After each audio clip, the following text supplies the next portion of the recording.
Hey everybody, how you doing? It's Jaquetta Williams here. I've got this segment that's so important to me. It's called "What Has COVID Taught You?" And joining me today is one of my homegirls, my Saras. Let me tell you, her father, the late great, okay, James Brown, the Godfather of Soul, brought her into the studio that I was working in way back in the day in Augusta, Georgia, and we have been friends ever since. Please welcome my friend Deanna Brown Thomas. Hey, friend. Hey, love, sorrow, what's happening? Yes, you look so wonderful. So, of course, this segment is called "What Has COVID Taught You?" So, what has it taught you? The importance of self-care. Mm. The importance of self-care. I mean, I think that last year and even starting up with this year, I must have said rest in peace more than enough times. Rest Mm. in peace.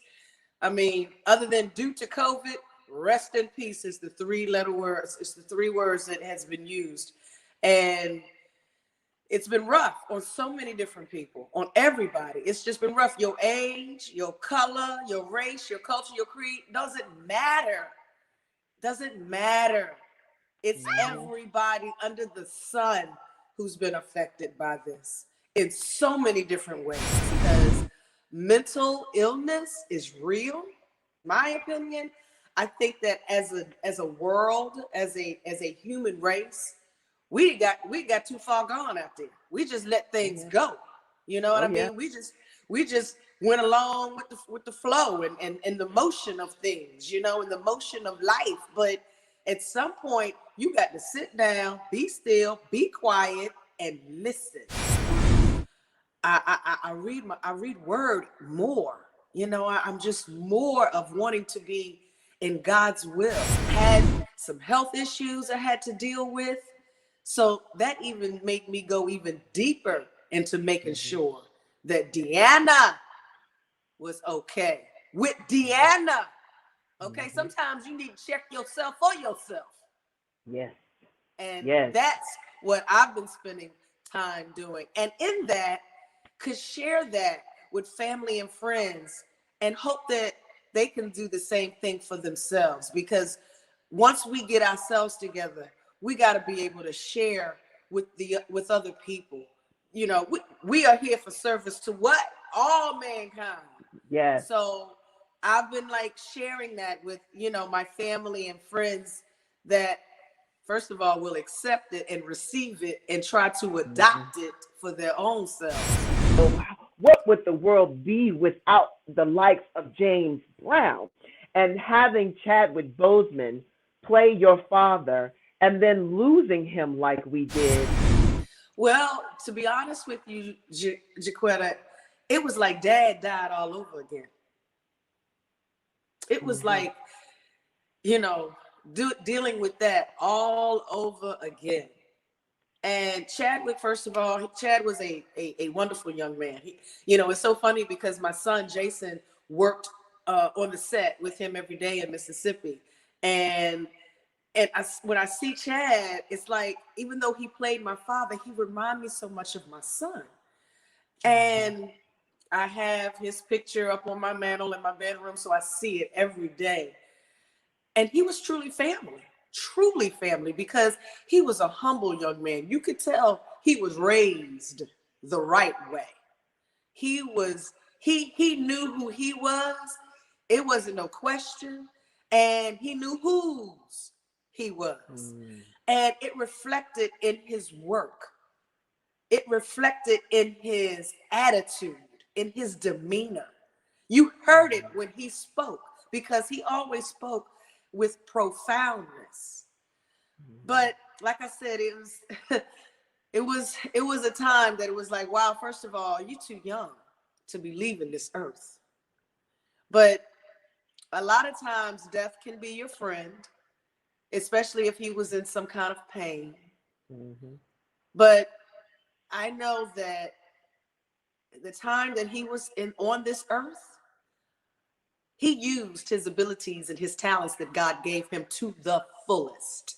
Mm-hmm. To the fullest. I remember when he came down to Augusta, to meet with me and my family, my mother, my sister, and him and Tate Taylor, the director of the film Get On Up, came, and they spent the weekend. And before we took them around town to show them different things about Dad and where he grew up, where he went to school. First of all, he showed up with just his t-shirt, jeans, and tennis shoes. It wasn't no Hollywood coming to Augusta. It was just Chad, what's up? How y'all doing? Girlfriend, as you know, my husband and I own a seafood restaurant. Yes, I do. Deshaun. So we took him and Tate, you know, to get some fish sandwich. You know, we want to treat him just like family. And Tate was like, "Oh, everybody order. I'm gonna pay for everybody." Me and my husband was like, "You ain't gotta. Don't worry about it. I'm gonna pay for everybody." Like, okay, well, if you want to pay for our food at our restaurant, you go right ahead, brother. It's okay.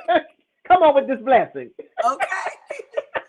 But it was like, you know, just sitting around, just being folk, just being people, you know, eating his fish sandwich. He was over there, Chad was over there moaning and groaning and carrying on, licking his fingers and picking up the hot sauce and putting more on the fish, girl.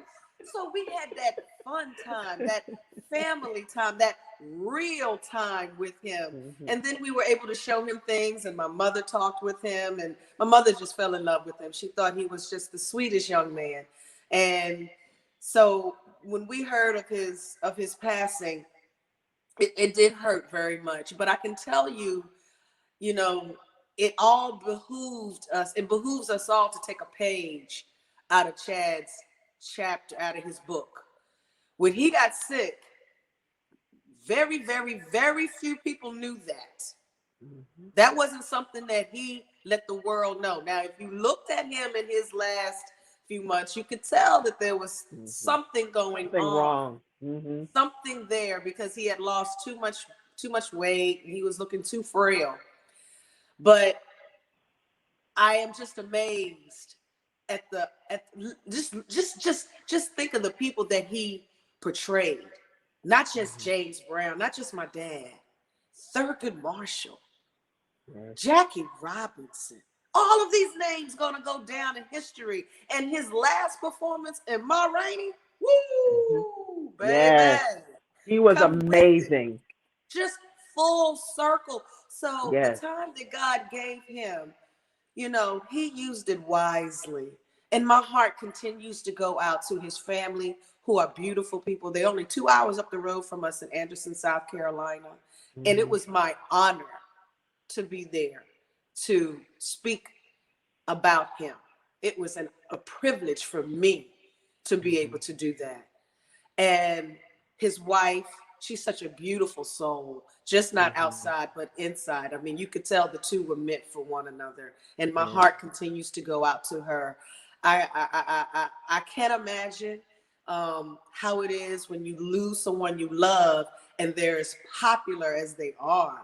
You know, you take on more than just your grief, because the fans from all over the world share theirs. So I'm losing my father, kind of speak, all over again. I'm like having to go through this all over again. Yeah, I believe he definitely left here empty. I think he was a good soldier in more ways than one. And it was also wonderful being able to see his wife accept the Golden Globe for him in his role in Ma Rainey. What do you believe your dad would be doing or wanting to do if he were here now? I can tell you right now, the fact that artist was not able to work, that would have touched him, because while he may be all right, you know, he's got royalty checks and all this kind of stuff coming in, his people wouldn't have that. And I know that my dad would have made sure that his people, the people that worked for him, the band members, the singers, the dancers, he would have made sure that they were okay, because that meant they couldn't pay their bills. They couldn't feed their families. You know, they could easily lose their homes. And I just know that my father would have made sure that they were okay. Yeah, I do have a special guest, a young lady. That's gonna perform with you? Yeah, she's gonna take the show from me. It's Deanna Brown. Yeah. How about it for Deanna? I know after a few weeks sitting at home, homeboy would be ready to hit the road because that's his life. That's what he's used to doing. He's used to being on the road and socializing with the world, with his fans. You know, that's fuel for an artist, is to be able to connect with his fans. But I also know this, just as you know, it was nothing for him to stop by the radio station or the TV station in town. Okay, he stopped by me like, "Hey, how y'all doing? Put me on," and y'all do that too. But I guarantee you, he would have been on this right here. I can hear him now. Yeah, put me on the book. Put me on the gram. Let me talk to the people. I can hear it right now. Put me on that thing right there so I can talk to the people. They got to hear this. They got to hear this. I just know it, honey. Y'all would have been getting some direct messages from the Godfather, okay? Honey, the book, the gram, the tweeter, all of that. And you know what's so crazy? Because every time you do your dad's voice, I hear him so clearly in my head. I have so many wonderful memories, and I can only imagine you have a countless amount. But I also realized we lost somebody else important in the James Brown family with Danny Ray. You know, he's the one who, you know, everybody knows James Brown, but everybody knows that part where he would put the robe around the Godfather and he would walk away. Yeah, the cake. Yes. Thank you. And then take it away. Yes. So talk about that. First of all, that part of the show was the climax of the show. Okay. Mm-hmm. Everybody want to get down, get on the good foot and all of that good stuff. Man's World, please. But when it came down to Please, Please, Please, which was Daddy's first hit, and Uncle Danny came out there to put that cape on, that was the climax of the show. And it was reminiscent of, it was like a man going through something, and so much to the point where it brings it to his knees. Yeah. And he just, I mean, we done all been there where we had to just fall to our knees. And here comes a friend, a brother, to cover you and to be there for you, to pat you on the back and say, "Brother, I'm here. It's going to be all right. I'm going to go with you to the end." Yeah. And I get, excuse me, because I get all mushy. I took care of my uncle. Uncle Danny is what I called him, because I didn't know life without him, just like I didn't know life without my father. He started with my dad in 1961. So I took care of him, making sure he was okay these last 14 years since Dad was passed. Mm-hmm. But I tell you, Jaquetta, it was very reminiscent of Daddy passing, because he was just as popular. He didn't write the songs, he didn't sing the songs, but he was just as popular. He was that original MC and cape man and hype man. You know how the rappers come out now. They got a hype guy to come out and get everybody all excited and hype. He was the original one to start that. So when you say old school, you might as well just say James Brown and Danny Ray. I thank God for giving me that opportunity to get even closer with Uncle Danny. He was the most kindest gentleman you could ever know, and sharp. Now, of course, everybody talked about how he wore his three-piece suits and his cufflinks, honey, just to go to the grocery store. I take him to the grocery store, to the doctor's appointment, to the post office, to the bank. He dressed to the nines, okay? The whole works, from hat to shoe, the baddest you can be, okay? So I thank God for all of that. And I just know that he's breathing better than ever. And honey, they on tour in heaven somewhere, so you can best believe that. Yeah. But what do you think will be the lessons that you will take with you once COVID is over? I don't know if I want to go back to things being normal, okay? Mm-hmm. Because for us, women of color, people of color, you know, there's some things that we don't want to go back to, and embrace change. Mm-hmm. And those that don't know God, I pray they find and follow him. Hit some of his likes, okay?